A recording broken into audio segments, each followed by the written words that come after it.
Hello বন্ধুরা, welcome back to Tanushree blogs 30। আশা করি তোমরা সবাই ভালো আছো। আমিও ভালো আছি। আবার একটি নতুন ভিডিও নিয়ে তোমাদের সামনে চলে আসলাম।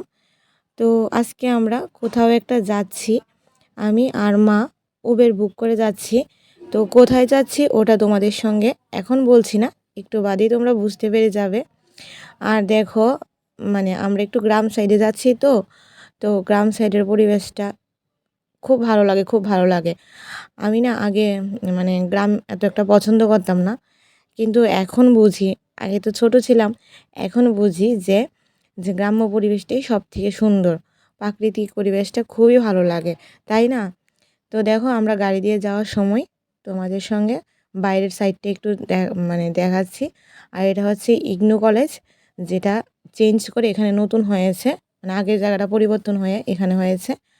আর দেখো, ফাইনালি আমরা চলে এসেছি কোথায়। তো আমরা চলে এসেছি আমাদের পিসির বাড়িতে। তো আজকে আমাদের পিসির বাড়িতে মাতুলন্ন খাওয়াবে। বাড়িতে মা বা বাবা মারা গেলে যেটা আত্মীয় স্বজনদের বাড়িতে খাওয়ায় না, ওটাই আজকে খাওয়াবে আমাদেরকে। আর দেখো, এটা হচ্ছে পিসির বাড়ির ঠাকুর ঘর। কি সুন্দর ঠাকুরের সিংহাসনটা, আমার তো ভীষণ ভালো লাগে। তোমাদের কেমন লাগে, কেমন লেগেছে অবশ্যই কমেন্ট করে জানাবে। আর এখানে দেখো, পিস্তত বোন রান্না করছে। তো মা যেহেতু নিরামিষ খায়, তো তার জন্য মায়ের জন্য আলাদা করে এখানে রান্না করছে বারান্দায়। আর আমাদের জন্য আলাদা করে রান্না হয়ে গেছে আগে। তো আমরা আসার পরও দেখি কিছুটা রান্না এখনও বাকি আছে, সেই রান্নাটা ও সেরে নিচ্ছে। আর এদিকে দেখো, পিস্তত ভাই গাছ থেকে কুল পাড়ছে, আর ওর ছেলে পুচকুটা নিচ থেকে ওকে হেল্প করছে, বাবাকে হেল্প করছে। যাই হোক, আর এদিকে কিন্তু পিসি পুজো দিচ্ছে। পুজো প্রায় শেষ, এখন তুলসী তলায় ধূপকাঠি দেখিয়ে দেখাচ্ছে। আর এদিকে দেখো, পুচকুটা আমার জন্য কুল কুড়িয়ে এনেছে। কুড়িয়ে না, ওর বাবা গাছ থেকে পেরে দিয়েছে। তা আমি ভেবেছি আমাকে দুটো দেবে, ও আমাকে একটা দিয়ে আরেকটা মাকে দিতে চলে গেল। তো আমি বললাম আরেকটা দেবে না, তো আবার আমাকে একটা এনে দিল, মাকেও একটা এনে দিল। তো আমি কুলগুলি খাচ্ছি, বিশ্বাস করবে না বন্ধুরা, এত টক এত টক কী বলবো। তোমরা আগের দিনের আমার ভিডিওতে দেখেছিলে আমার বোনের বাড়ির কুলগুলো, ওগুলো খুবই টেস্ট, খুবই মিষ্টি। আর এগুলো এত টক, আমি একটু খেয়ে ফেলে দিয়েছি। তো আমার পিস্তত বোনের মেয়েটা বলছিল নুন দিয়ে খেতে, আমি বলছি না, খাবোই না এত টক। আর দেখো, এখানে কি সুন্দর একটা খরগোশের বাচ্চা লাফিয়ে লাফিয়ে যাচ্ছে। কি কিউট না খরগোশটা। হ্যাঁ, আমার তো ভীষণ ভালো লেগেছে। তো ওটাকে একটু ক্যামেরা করে নিলাম। আর দেখো, খরগোশের বাচ্চাটা লাফিয়ে চলে যেতে যেতে ওটা বিড়ালের আকার ধারণ করে ফেললো। কি তাই লাগছে তো? না, এমন কিছুই না। খরগোশটা চলে গেছে, একটা বিড়াল এসে গেছে। খরগোশ কীভাবে বিড়াল হয় বলো? তো যাই হোক, খরগোশটা চলে গেছে, বিড়ালটা এসে গেছে, ওটাই একটু দেখালাম, তোমাদের সঙ্গে মজা করলাম যে খরগোশের বাচ্চা বিড়াল হয়ে গেছে। তো দেখো, এখানে একটা গরুটার মুখের মধ্যে কিছু একটা রোগ হয়েছিল, তো খুব কষ্ট লাগছিল। আর ওকে ক্যামেরা করতে গিয়ে ও আমার দিকেই তেড়ে আসছিল। তো যাই হোক, গরুটাকে একটু ক্যামেরা করে নিলাম, ওকে একটু আদর করে নিলাম। পশু পাখি আমার ভীষণ ভালো লাগে। আর এখন দেখো, পিসির বাড়ির লাস্ট দিকে আমরা চলে এসেছি। তো তোমাদেরকে একটু ঘুরিয়ে ঘুরিয়ে পিসির বাড়িটা দেখাচ্ছি। বিশাল বড় বাড়ি, বিশাল বড়, অনেক জায়গা ওদের। দেখো, অনেক আমরা যেখানে এসেছি তার পেছনেও দেখো বাউন্ডারি অনেকখানি। আর এই যে বাউন্ডারিটা দেখছো না, আরও জুম করে দেখাচ্ছি, বাউন্ডারির বাইরেও কিন্তু অনেকটা জায়গা, দেখেছো? আর এই যে বাউন্ডারির বাইরে পাহাড়টা দেখতে পাচ্ছ না, বাউন্ডারির পরে বিশাল বড় একটা মাঠ আছে, খোলা জায়গা, বিশাল বড় মাঠ। তারপরে কিন্তু দেখো পাহাড় দেখা যাচ্ছে। আর যদিও আমাদের বাড়ি থেকে পিসির বাড়িতে যেতে বেশিক্ষণ সময় লাগে না, উবের বুক করলে শুধু 20 মিনিট লাগে। আর দেখো, পিসির বাড়ির ঘরগুলো কত দূরে। ওদের বাড়িতে না যে কোনো একটা অনুষ্ঠান খুব খুব সুন্দরভাবে হয়ে যায়, এত বড় বাড়ি। তোমরা দেখে বুঝতেই পারছো। যদিও পিসির বাড়ির ব্লগ আমার আগের ভিডিওতে আছে, কিন্তু ওগুলো অনুষ্ঠানে করা। আজকে তো আমরা এমনিতেই এসেছি বেড়াতে, যদিও নেমন্তন্ন ছিল, তার জন্য খোলামেলা বাড়িটা দেখাতে পারছি। আর এখানে পাশের বাড়ির ওদের জায়গা, ওরা ঘর তুলছে। আর দেখো, পিস্তত বোনের মেয়েটা শুভমিতা, ওকে দেখো, ও প্রথম বুঝতে পারিনি ক্যামেরা করছে, তারপর ওর নাটক শুরু করে দিয়েছে ক্যামেরার সামনে। যাই হোক, আমরা চলে এসেছি ঘরে। এখন পিস্তত বোন মাকে খেতে দিয়েছে। আর মা যেহেতু নিরামিষ, তার জন্য মানে 1 বছর নিরামিষ খাচ্ছে। বাবা মারা যাওয়ায় তো মাকে কিন্তু ঘরের মধ্যেই খেতে দিয়েছে, মানে মেইন ঘরে খেতে দিয়েছে। তো আমরা এখনও খাইনি, মা খাওয়া দাওয়া করছে। আর ও কিন্তু মানে বিস্তৃত বোনই সব নিরামিষ আইটেমগুলো রান্না করেছিল। তো মা খেয়ে বলছে যে সবগুলো রান্নাই খুব স্বাদ হয়েছে। হ্যাঁ, ওর রান্না খুব স্বাদ। তো রান্নাগুলো সত্যি খুব স্বাদ হয়েছিল।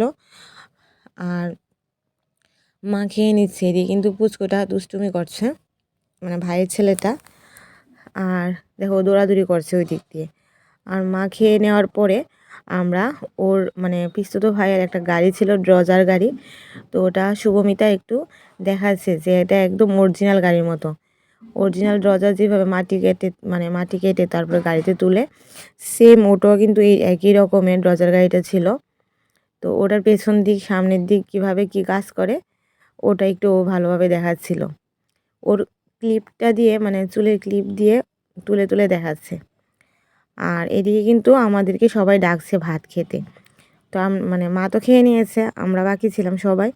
তো আমরা এখন খেতে চলে গেলাম। আর দেখো খাওয়া মোটামুটি শেষ।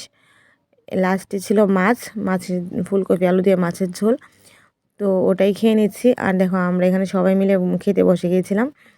সবাই বলতে পিস্তুত ভাই আর ভাইয়ের বউ এখনও খায়নি, বাকি আমরা পিসি পিস্তুত বোন সবাই মিলে খেতে বসে গেছি। আর এখন দেখো আমরা খাওয়া দাওয়া করে এসে সবাই মিলে গল্প করছি। গল্প করার সময় একটু ক্যামেরা করে নিলাম।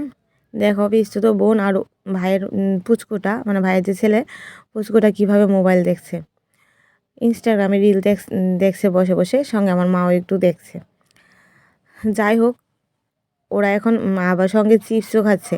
মাকে বলছে যে আরও চিপস কিনে দিতে।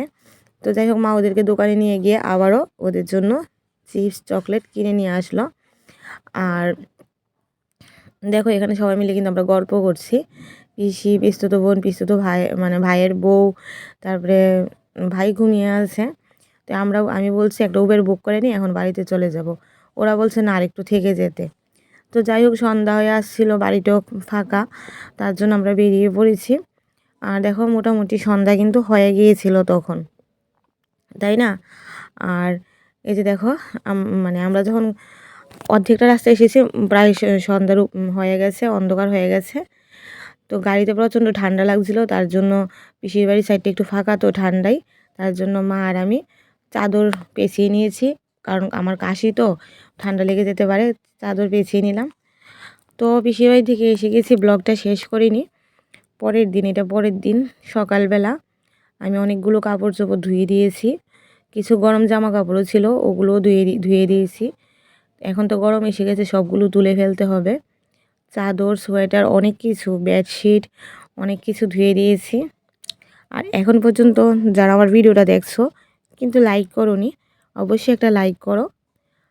তোমাদের একটা লাইক আমাদেরকে অনেকটা দূর পৌঁছে দিতে পারে। লাইক করো আর কমেন্ট করো। আর যদি ভিডিওটি ভালো লাগে অবশ্যই ভিডিওটিকে শেয়ার করে দিও। তো এখন আমি চলে যাচ্ছি ছাদে, কারণ ছাদেও অনেকগুলো কাপড় রোদে দিয়েছি, নিচে এতগুলো হয়নি, কারণ আমি অনেক কাপড় চোপড় ধুয়ে দিয়েছিলাম, অনেক। তো দেখো তোমাদের সঙ্গে কথা বলতে বলতে কিন্তু আমি ছাদে চলে এসেছি। দেখো এখানে ঘরের পর্দা, তারপরে ব্ল্যাঙ্কেট, মানে শীতের যা যা ছিল তোলা হয়নি এখনও, সব কিছু তুলে ফেলছি, সব কিছু ধোয়া হয়ে গেছে। আর এই যে দেখো কালকে যে পরে গিয়েছিলাম ওই ড্রেসটাও ধুয়ে দিয়েছি। আর এইদিকে দেখো মানে যেদিকে দেখা ওই দিকেই কিন্তু শুধু কাপড় আর কাপড়। দেখো সব সোয়েটার চাদর কিছু ধোয়া হয়নি, এখন সবগুলো ধুয়ে তুলে ফেলছি। আর একটা কথা না বলে নাই হয়, যে ভিডিওটা কিন্তু কিছুদিন আগের, প্রায় 20-25 দিন আগের হবে ভিডিওটা, যেহেতু আমি রেগুলার ভিডিও দিই না, তার জন্য ভিডিওটা দিতে একটু লেট হয়ে গেছে। আর এখানে দেখো ছাদ থেকে নেমে এসে দেখি মা মুসাম্বি কাটছে। তো ভাবলাম যে গরম থেকে নেমে এসেছি, প্রচণ্ড গরম এখন, ঠিক আছে মুসাম্বি খাওয়াটাই ঠিক হবে। কিন্তু বিশ্বাস করো, ফল খেতে একদমই আমাদের ভালো লাগে না। কত ফল যে নষ্ট হয়ে যায় কি বলবো। তো দুপুরে চলে গেলাম আবার কাপড়গুলি তুলতে, কারণ এত রোদ উঠেছিল, সব কাপড় শুকিয়ে গেছে। তো ছাদ থেকে আমি কাপড়গুলি তুলে নিচ্ছি। এই দুইটা সোয়েটার একটু একটু হালকা হালকা ভিজে আছে, এগুলোকে কালকে আরেকটু গরম করে, মানে রোদে দিয়ে গরম করে তুলে রাখতে হবে, যেহেতু এগুলো তুলে ফেলবো। আর বাদ বাকি কাপড় সব শুকিয়ে গেছে। আর দেখো এই যে আম গাছটার মধ্যে এত মুকুল এসেছে কি বলবো। এই গাছটা ঝাঁপিয়ে মুকুল এসেছে, পাতা দেখা যায় না শুধু আমের মুকুলের জন্য। তবে এই গাছটাতে আম ধরেও তাড়াতাড়ি, শেষও হয়ে যায় তাড়াতাড়ি। আর এগুলো কিন্তু আমাদের বাড়ির গাছ না। আর এই যে দেখছো এই গাছটা, এটাতে এখন আমের মুকুল আসেনি। মানে আমি 20-25 দিন আগের কথা বলছিলাম, এখনকার কথা না, যেহেতু ভিডিওটা 20-25 দিন আগের।